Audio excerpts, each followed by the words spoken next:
Oke, Assalamualaikum warahmatullahi wabarakatuh. Kami dari kelompok 4, kali ini kami akan mempresentasikan materi simulasi bisnis yang berjudul pemilihan ide, perencanaan bisnis, dan analisis situasi pasar. Di sini saya ditemani oleh teman-teman saya, yaitu ada Friza Maharani, ada Marcella Hasnabila, dan juga Siti Nur Seha. Langsung saja kita ke materi pembahasannya ya, teman-teman. Untuk pembahasan, yang pertama itu terdiri dari ide perencanaan.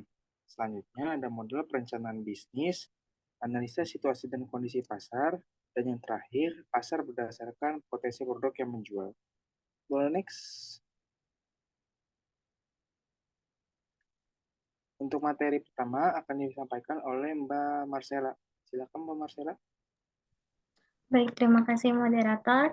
Jadi definisi dari ide perencanaan bisnis yaitu konsep atau gagasan awal yang menjadi dasar untuk mengembangkan rencana bisnis yang lebih rinci.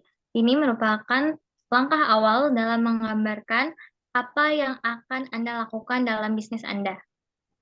Tujuannya yaitu untuk membantu dalam menjalankan bisnis dengan lebih efektif dan meningkatkan peluang kesuksesan. Next.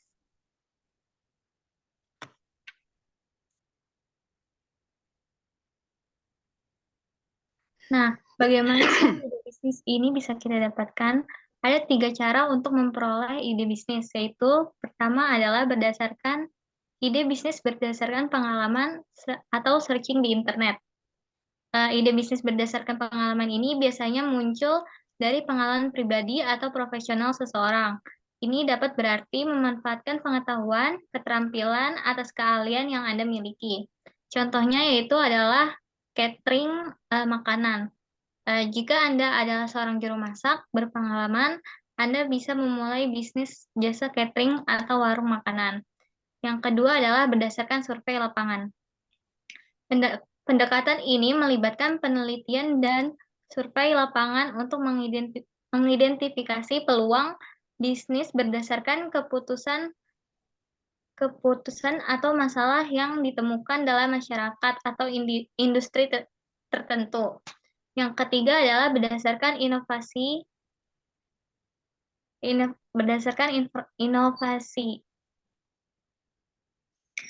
Ide bisnis ini melibatkan penciptaan solusi baru atau unik untuk masalah yang ada atau memenuhi kebutuhan yang belum terpenuhi. Contohnya seperti catering ramah lingkungan, inovasi bisnis catering ini menawarkan opsi makanan organik, bebas plastik, dan berkelanjutan untuk acara-acara dan pertemuan. Selanjutnya saya kembalikan ke moderator. Oke, untuk materi selanjutnya akan dibacakan oleh Nur Seha. Silakan Mbak Nur Seha. Baik, terima kasih moderator. Selanjutnya adalah model perencanaan bisnis. Model bisnis adalah langkah-langkah yang dilakukan dalam menentukan perencanaan bisnis. Dengan memiliki model bisnis yang tersusun dan sesuai dengan target perusahaan, maka perusahaan akan lebih mudah dalam melakukan riset pasar dan melihat peluang lebih baik. Dalam menyusun model bisnis, perusahaan akan mengidentifikasi target pasar dan layanan atau produk yang dijual, serta biaya yang perlu dikeluarkan dalam menjalankan bisnis tersebut. Perencanaan ini sangat penting bagi suatu bisnis, bahkan untuk bisnis yang sudah mapan sekalipun. Selanjutnya adalah secara sederhana, model bisnis dapat digambarkan menjadi 3 bagian.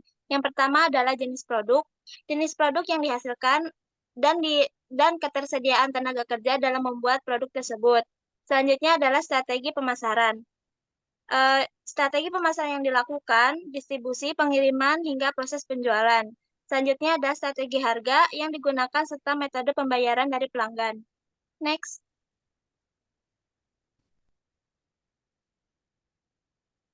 Selanjutnya adalah komponen dalam bisnis model. Setiap bisnis model umumnya memiliki komponen yang berbeda. Meskipun begitu, bisnis model memiliki komponen utama yang pasti dimiliki. Berikut beberapa komponen yang perlu kita ketahui. Yang pertama adalah channel. Komponen ini sangat penting dalam model bisnis karena digunakan untuk menyampaikan produk kita ke pelanggan melalui komunikasi, distribusi, atau saluran penjualan. Selanjutnya adalah revenue streams. Komponen bisnis ini menjelaskan apa yang bisa menjadi sumber penghasilan perusahaan. Selanjutnya adalah customer segments. Pada bagian ini, kita akan menjabarkan siapa saja atau bahkan kelompok konsumen siapa saja seperti apa yang tertarik dalam produk atau layanan yang kita tawarkan. Selanjutnya adalah value proposition. Keunggulan yang dimiliki oleh produk perusahaan dibandingkan dengan produk lainnya. Ini adalah komponen yang sangat penting untuk suatu perusahaan. Selanjutnya adalah customer relation. Menjaga hubungan baik merupakan salah satu kunci keberhasilan dalam menjalankan bisnis kita. Selanjutnya adalah key resource. Pada bagian ini dijabarkan dengan jelas apa saja aset yang dimiliki oleh bisnis, baik aset keuangan, intelektual, hingga fisik. Selanjutnya adalah key activities. Komponen ini dilakukan untuk mempertahankan dan menyampaikan value proposition yang dikategorikan menjadi 3, yaitu produksi, pemecahan masalah, dan jaringan. Yang selanjutnya adalah key partners. Komponen ini merupakan elemen sumber daya dari luar perusahaan sehingga mencapai key activities yang sudah ditentukan. Selanjutnya adalah cost structure. Komponen biaya menjadi salah satu hal penting yang dikeluarkan suatu perusahaan untuk dapat menjalankan aktivitas bisnis hingga mampu menghasilkan value proposition. Next.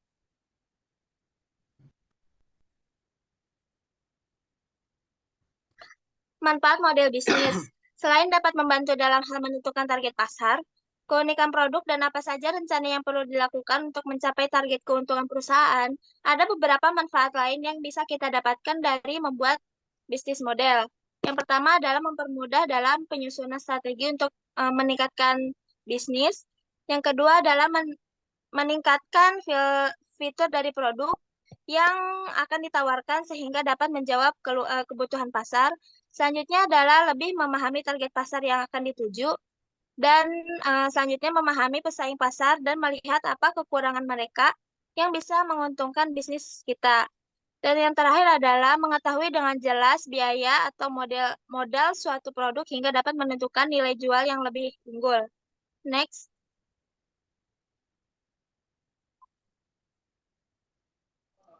Baik, terima kasih. Saya kembalikan kepada moderator. Baik, untuk selanjutnya materi akan dibacakan oleh Kak Hafriza Maharani. Silakan Kak Hafriza. Ya, sebelumnya saya Hafriza Maharani. Di sini saya akan menjelaskan sedikit mengenai analisis situasi dalam kondisi pasar. Analisis SWOT ini ada strength, kekuatan, weakness, kelemahan, opportunity, dan juga threat, ancaman. Analisis SWOT adalah merupakan metode perencanaan strategis yang digunakan untuk mengevaluasi kekuatan dalam suatu proyek bisnis atau perusahaan atau suatu spekulasi bisnis. Keempat faktor itulah yang membentuk akronim SWOT, yaitu strength, weakness, opportunity, dan juga threat. Dalam analisis SWOT, ada yang fungsinya untuk membantu, ada juga berupa hambatan baik internal maupun eksternal. Strategi SO atau Strength Opportunity, yaitu mengembangkan suatu strategi dalam memanfaatkan kekuatan untuk mengambil manfaat dari peluang. Selanjutnya, strategi ST atau Strength Traits, yaitu mengembangkan suatu strategi dalam memanfaatkan kekuatan untuk menghindari ancaman. Yang ketiga, ada strategi WO, Weakness dan Opportunity, yaitu mengembangkan suatu strategi dalam memanfaatkan peluang untuk mengatasi kelemahan yang ada. Yang terakhir ada strategi WT, yaitu weakness dan juga threat, yaitu mengembangkan suatu strategi dalam mengurangi kelemahan dan menghindari ancaman. Next, selanjutnya mengenai analisis Porter's 5 Force Analysis. Analisis Porter 5 Force Analysis merupakan metode yang digunakan untuk mengetahui ancaman pengaruh faktor eksternal terhadap perusahaan.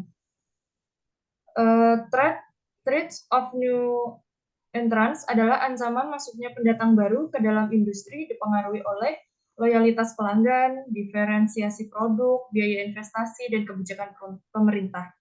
Yang kedua ada bargaining power of buyer. adalah daya tawar dari pembeli akan berpengaruh terhadap suatu perusahaan apabila kelompok pembeli terpusat atau sedikit. Produk yang dibeli dengan jumlah yang cukup besar, produk yang dibeli adalah produk standar atau tidak terdiferensiasi. Pembeli mempunyai informasi lengkap mengenai suatu produk tersebut. Yang ketiga ada trade-off substitution, adalah adanya produk atau jasa pengganti akan membatasi jumlah laba potensial yang akan didapatkan dari suatu industri, di antaranya layanan produk pengganti mudah didapatkan, makin menarik alternatif harga yang ditawarkan oleh produk pengganti, makin ketat pembatasan laba dari suatu industri. Yang keempat, bargaining power of suppliers, adalah pemasok dapat menggunakan kekuatan tawar-menawar terhadap pembeli dalam industri dengan cara dibeli. Yang terakhir ada industry rivalry. Kompetitor dalam hal ini adalah pemain yang menghasilkan serta menjual produk sejenis yang akan bersaing dalam memperebutkan pesaing yang seimbang. Yang selanjutnya mengenai analisis Prestel. Faktor-faktor eksternal yang mempengaruhi suatu industri terdiri dari komponen utama, political factor, economic constituents, ada juga socially cultural force, dan technological factor, environmental force, legal and regulatory factor. Political factor adalah meliputi kebijakan politik dan prosesnya, termasuk tingkat intervensi pemerintah terhadap ekonomi. Yang kedua ada economic conditions. Economic condition meliputi iklim ekonomi secara umum dan faktor-faktor tertentu seperti interest rates, exchange rates, tingkat inflasi, dan lain-lain. Social cultural force. Social cultural force ada meliputi nilai-nilai sosial sikap, faktor budaya, gaya hidup, seperti jumlah penduduk, tingkat pertumbuhan penduduk, dan distribusi umur. Selanjutnya, teknologi factor. Teknologi factor meliputi kecepatan perubahan teknologi dan technical development yang berpotensi memberikan dampak luas pada komunitas. Yang kelima ada environmental force, meliputi ecological dan environmental force seperti cuaca, iklim, dan faktor terkait seperti persediaan air. Yang terakhir ada legal and regulatory factor. Legal and regulatory factor meliputi regulasi dan hukum yang harus diikuti oleh perusahaan seperti hukum konsumen, hukum tenaga kerja, hukum antitrust, kesehatan kerja, dan peraturan keselamatan. Sekian yang dapat saya sampaikan. Kembali ke moderator. Baik, untuk selanjutnya, bagian perencanaan pasar, pemasaran yang bakal saya sampaikan sendiri. Mulai dari yang pertama itu segmentasi, yang kedua targeting, yang ketiga positioning, dan yang terakhir marketing mix. Untuk yang pertama, yaitu segmentasi. Menurut Cip Jono dan Chandra 2012, TIK 150, segmentasi pasar dapat diartikan sebagai proses pengelompokan pasar keseluruhan yang heterogen menjadi kelompok-kelompok atau segmen-segmen yang memiliki kesamaan dalam kebutuhan, keinginan, perilaku, dan atau respon terhadap program pemasaran spesifik. Yang kedua, targeting. Menurut Cip Jono dan Chandra 2012, 162, targeting adalah proses mengevaluasi dan memilih salah satu atau beberapa segmen pasar yang dinilai paling menarik untuk dilayani dengan program pemasaran spesifik perusahaan. Yang ketiga yaitu positioning.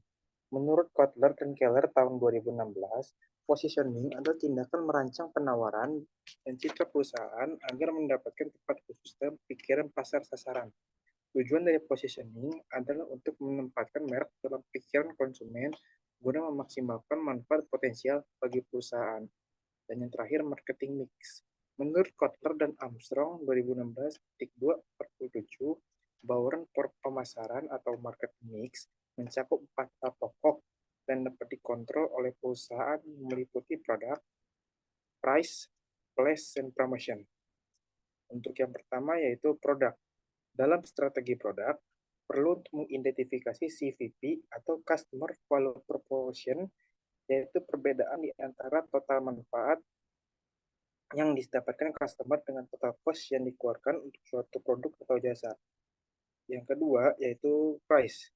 Yang pertama itu price skimming atau market share sudah ditentukan, menetapkan harga yang tinggi dengan margin keuntungan yang tinggi. Yang kedua, price penetration, yaitu market share tinggi namun dengan harga rendah dan margin keuntungan rendah.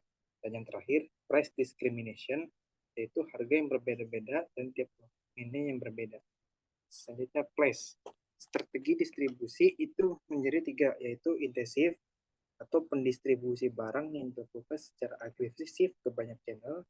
Yang kedua, selektif, pendistribusi barang yang dilakukan secara selektif terhadap channels. Dan yang terakhir yaitu eksklusif, yaitu pendistribusi barang yang dilakukan secara sangat selektif. Lalu yang terakhir itu promotion.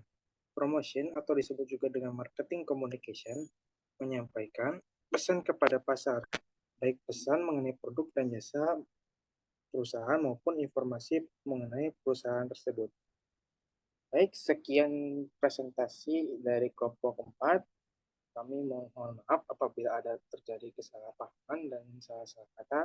Wabillahi taufiq wal hidayah. Wassalamualaikum warahmatullahi wabarakatuh.